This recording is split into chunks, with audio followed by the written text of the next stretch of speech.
जय हिंद दोस्तों, स्वागत है आपका फिर से हमारे यूट्यूब चैनल पे एक नई वीडियो के साथ, एक नई अपडेट के साथ। दोस्तों, आज की वीडियो में हम आपको बताएंगे यूकी पीएससी की तरफ से आपका टैक्स रेवेन्यू इंस्पेक्टर का ऑनलाइन फॉर्म आ चुका है। चलिए आज की वीडियो में जानते हैं फॉर्म को अप्लाई करने के लिए सबसे आसान और सुगम तरीका क्या है। आज की वीडियो में हम जानेंगे यूके पीएससी के द्वारा आपका टैक्स रेवेन्यू इंस्पेक्टर का फॉर्म कैसे भरें। इसके लिए आपको सबसे पहले आपको हमारी वेबसाइट रोजगार पर आना है। वेबसाइट ओपन होने के बाद आप पेज को नीचे की तरफ स्क्रॉल करेंगे, जहाँ पे दोस्तों आपको लेटेस्ट जॉब का सेक्शन प्राप्त हो जाएगा। इसके बाद आपको UK PSC tax revenue inspector online form 2026 का लिंक प्राप्त हो जाएगा। चलिए दोस्तों, इस लिंक पे क्लिक करते हैं। लिंक पे क्लिक करते ही आपका न्यू टैब ओपन हो जाएगा। आप पेज को नीचे की तरफ स्क्रॉल करेंगे, जहाँ पर दोस्तों आप देख सकते हैं आपको अप्लाई ऑनलाइन के सामने आपको क्लिक का लिंक प्राप्त हो जाएगा। फॉर्म को अप्लाई करने से पहले दिए गए नोटिफिकेशन को एक बार अच्छे से जरूर पढ़ें। चलिए हम अप्लाई ऑनलाइन पे क्लिक करते हैं, जिससे हमारा यूकेपीएससी यानी उत्तराखंड पब्लिक सर्विस कमीशन का आपका ऑफिशियल वेबसाइट ओपन हो जाएगा, जहाँ पे दोस्तों आपको सबसे पहले अपने रजिस्ट्रेशन को करना अनिवार्य है। चलिए दोस्तों, सबसे पहले आप लॉगिन पे क्लिक करेंगे, जहाँ पे दोस्तों यदि आपका अकाउंट पहले से यूकेपीएससी में बना हुआ है तो अपना रजिस्टर ईमेल आईडी और मोबाइल नंबर फिल करके दिए गए कैप्चा कोड को आप फिल करेंगे और इसके बाद लॉगिन पे क्लिक करेंगे। यदि आपका लॉगिन अकाउंट नहीं बना है तब सबसे पहले आप रजिस्टर पे क्लिक करेंगे। चलिए हम रजिस्टर पे क्लिक करते हैं, जिससे हमारा एप्लीकेशन फॉर्म यहाँ पे ओपन हो जाएगा। चलिए हम फॉर्म को फिल करना शुरू करते हैं। सबसे पहले दोस्तों आप अपना कैंडिडेट नेम में अपने पूरे नाम को आप यहाँ पे मेंशन करेंगे। इसके बाद अपने पिताजी के नाम को आप यहाँ पे मेंशन करेंगे। इसके बाद आप अपने माताजी के नाम को आप मेंशन करके आप डेट ऑफ बर्थ को आप यहाँ पे मेंशन करेंगे। और इसके बाद अपने जेंडर को आप यहाँ पे सेट करके आप बताएंगे कि आप मैरिड हैं या अनमैरिड हैं। नेक्स्ट आता है आपका रिक्वायर एलिजिबिलिटी में। यहाँ पे दोस्तों आप देख सकते हैं निम्नलिखित विकल्प में से कम या एक या सैनिक कल्याण बोर्ड में पंजीकरण के विकल्प में है चुनकर आवेदन करें। जहाँ पे दोस्तों सबसे पहले आपसे पूछा गया है क्या आपका नाम उत्तराखंड राज्य में स्थित किसी जिला सेवा योजन कार्यालय में पंजीकृत है। यदि है तो यहाँ पे एस पे क्लिक करेंगे, अन्यथा नो पे क्लिक करेंगे। इसके बाद आपसे पूछा गया है कि आप किसी नौकरी में कार्यरत हैं। यदि आप कार्यरत हैं तो उसका डिटेल देंगे, अन्यथा आप नो पे क्लिक करेंगे। इसके बाद आपसे पूछा गया है क्या आपने उत्तराखंड राज्य में स्थित किसी भी मान्यता प्राप्त संस्थान में हाई स्कूल, इंटरमीडिएट या कोई अनसमक्ष परीक्षा उत्तीर्ण की है, तो यस पे क्लिक करेंगे, अन्यथा नो पे क्लिक करेंगे। इसके बाद आपसे पूछा गया है क्या आप या आपके पिता, पत्नी या आपके माता पिता उत्तराखंड राज्य में सेवाकर्त यानी उत्तराखंड राज्य में नियमित कर्मचारी हैं और जिनकी सेवाओं को उत्तराखंड राज्य के बाहर स्थानांतरित नहीं किया जा सकता है। यदि ऐसा है तो इस पे क्लिक करेंगे, अन्यथा नो पे क्लिक करेंगे।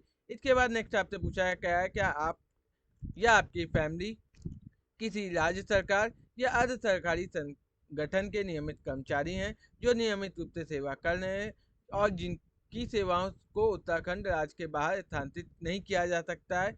यदि दोस्तों ऐसा कुछ है तो यस पे क्लिक करेंगे, अन्यथा आप नो पे क्लिक करेंगे। इसके बाद आपसे पूछा गया है क्या आप उत्तराखंड के स्थायी निवासी हैं, लेकिन आप आजीविका या शिक्षा के उद्देश्य के लिए आप उत्तराखंड से बाहर रह रहे हैं। यदि ऐसा है तो यस पे क्लिक करेंगे, अन्यथा आप नो पे क्लिक करेंगे। अगेन आपका लास्ट पॉइंट पूछा है क्या आपका जीवन साथी या आपके माता पिता उत्तराखंड के स्थायी निवासी हैं, लेकिन आजीविका शिक्षा के उद्देश्य के लिए आप बाहर जा रहे हैं, तो यहाँ पे एस पे क्लिक करेंगे, अन्यथा आप नो पे क्लिक करेंगे। इसके बाद आपसे पूछा गया है क्या आप उत्तराखंड के अधिवासी हैं। यदि आप आदिवासी हैं तो एस पे क्लिक करेंगे, अन्यथा नो पे क्लिक करेंगे। इसके बाद दोस्तों आपने आगे बढ़ेंगे, जहाँ पे दोस्तों आपसे आपका कास्ट कैटेगरी का डिटेल पूछेगा कि आप general, OBC, EWS, SC, ST किस कैटेगरी से बिलोंग करते हैं, उसको आप यहाँ पे सेट करेंगे।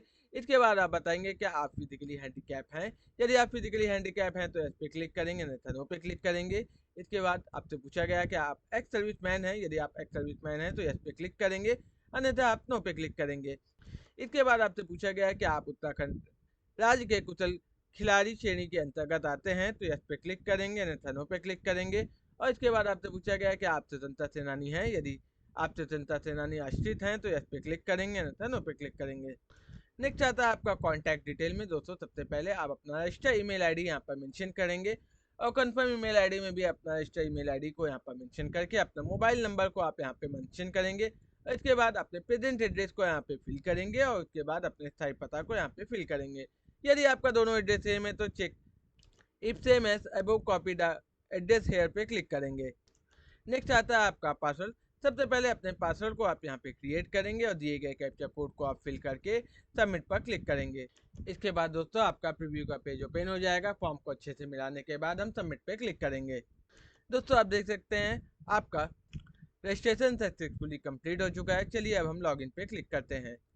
इसके बाद दोस्तों आप अपना रजिस्टर ईमेल आईडी और अपना पासवर्ड को आप यहाँ पे क्रिएट करके दिए गए कैप्चा कोड को आप फिल करके लॉगिन पे क्लिक करेंगे। दोस्तों आप देख सकते हैं आपका डैशबोर्ड यहाँ पे ओपन हो गया है। चलिए दोस्तों अब अपना एजुकेशन डिटेल को फिल करना शुरू करते हैं। सबसे पहले दोस्तों आप अपना हाई स्कूल की डिटेल को आप यहाँ पे फिल करेंगे। आप बताएंगे आपने हाई स्कूल किस स्टेट से पास आउट किया है।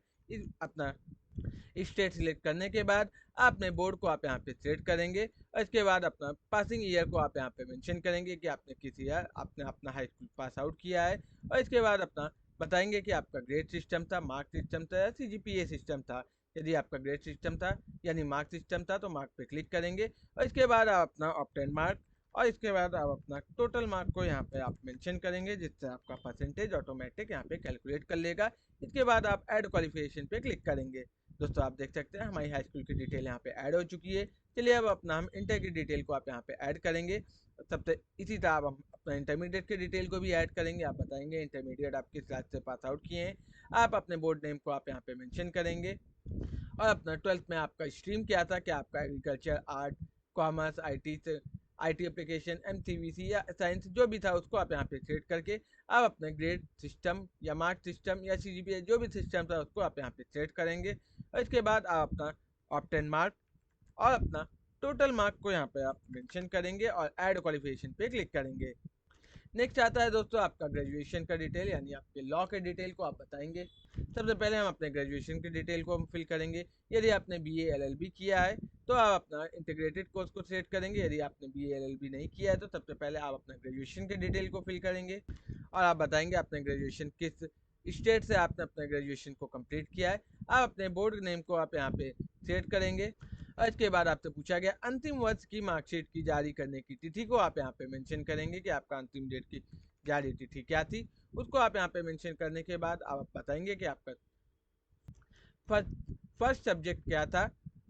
इसके बाद अपने सेकंड सब्जेक्ट को सिलेक्ट करेंगे। उसके बाद यदि आपका कोई थर्ड सब्जेक्ट है तो उसको भी आप सिलेक्ट करेंगे। इसके बाद अपने मार्क में आप बताएंगे कि आपका मार्क था, ग्रेड था या सीजीपीए था। यदि आपका मार्क था तो आप अपना ऑब्टेन मार्क यहाँ पे मेंशन करेंगे और अपना टोटल मार्क को आप यहाँ पे मेंशन करने के बाद आप ऐड क्वालिफिकेशन पे क्लिक करेंगे। इसी तरह यदि आपके पास कोई पीजी की डिग्री या कोई अन्य डिप्लोमा है तो उसका भी डिटेल आप यहाँ पे दे सकते हैं। चलिए दोस्तों आगे बढ़ते हैं। नेक्स्ट आपसे पूछा है क्या आपने प्रादेशिक सेना में न्यूनतम 2 वर्ष की अवधि तक सेवा की है। यदि हाँ तो एस पे क्लिक करेंगे, अन्यथा नो पे क्लिक करेंगे। इसके बाद आपसे पूछा गया है कि आपके पास एनसीसी बी सर्टिफिकेट या सी सर्टिफिकेट है तो एस पे क्लिक करेंगे, अन्यथा नो पे क्लिक करेंगे। इसके बाद आपसे पूछा गया है आपके परीक्षा का सेंटर आप कहाँ देना चाहते हैं। और दिए गए लिस्टों के अनुसार अपने सेंटर को आप यहाँ पे सिलेक्ट करेंगे और इसके बाद आप एक अपना अभ्यर्थी को आईडी का प्रमाण पत्र देना है। यदि आप Aadhaar card, driving licence, pan card, voter ID या पासपोर्ट में से किसी एक को दे सकते हैं। यदि आप आधार कार्ड देते हैं तो आप अपना 12 डिजिट का आधार कार्ड नंबर को आप यहाँ पे मेंशन करके सबमिट पर क्लिक करेंगे। दोस्तों नेक्स्ट आता है आपका अपलोड इमेज में। सबसे पहले आप अपने फोटो की स्कैन कॉपी को यहाँ पर अपलोड करेंगे। इसके बाद सिग्नेचर की स्कैन कॉपी को आप यहाँ पे अपलोड करेंगे। फोटो और साइन को अपलोड करने से पहले दिए गए इंस्ट्रक्शन को एक बार अच्छे से आप जरूर पढ़ें। दोस्तों इसके बाद दोस्तों फोटो साइन अपलोड करने के बाद आपका प्रीव्यू का पेज ओपन हो जाएगा। फॉर्म को एक बार अच्छे से मिलाने के बाद हम पेज को नीचे की तरफ स्क्रॉल करेंगे और प्रोसीड पे क्लिक करेंगे। इसके बाद दोस्तों आपका आता है पेमेंट करने के लिए हम पे नाउ पे क्लिक करेंगे, जिससे दोस्तों आपका 2 पेमेंट का गेटवे ओपन हो जाता है। आप किसी भी एक पेमेंट गेटवे को आप सेलेक्ट करके प्रोसीड पर क्लिक करेंगे। दोस्तों आप देख सकते हैं आपका अगेन पेमेंट का गेटवे ओपन हो गया, जहाँ पे आप अपना पेमेंट कार्ड के द्वारा यानी डेबिट कार्ड के द्वारा, क्रेडिट कार्ड के द्वारा, नेट बैंकिंग के द्वारा और आपका यूपीआई के माध्यम से अपने पेमेंट को कर सकते हैं। पेमेंट करने के बाद आपका फॉर्म सक्सेसफुली कंप्लीट हो जाएगा। दोस्तों ध्यान दें, यदि आप पेमेंट करते हैं और आपका पेमेंट नहीं चलता है, आपके अकाउंट से डेबिट हो जाता है और आपका फॉर्म में कंप्लीट नहीं होता है, तो दोस्तों इसके लिए आपको लॉगिन करके अगेन अपने फॉर्म का स्टेटस एक बार अच्छे से जरूर चेक करेंगे। इसके बाद यदि आपका पेमेंट फेल हो जाता है तो आप 24 घंटा वेट करेंगे और उसके बाद ही दोबारा पेमेंट करेंगे। दोस्तों आपको यह जानकारी कैसी लगी कमेंट बॉक्स में हमें जरूर बताएं और ऐसे ही अपडेट के लिए हमारे चैनल को जरूर सब्सक्राइब करें। जानकारी अच्छी लगी तो लाइक करें, कमेंट करें और शेयर करें। चलिए दोस्तों मिलते हैं आपसे नेक्स्ट वीडियो में। धन्यवाद। जय हिंद।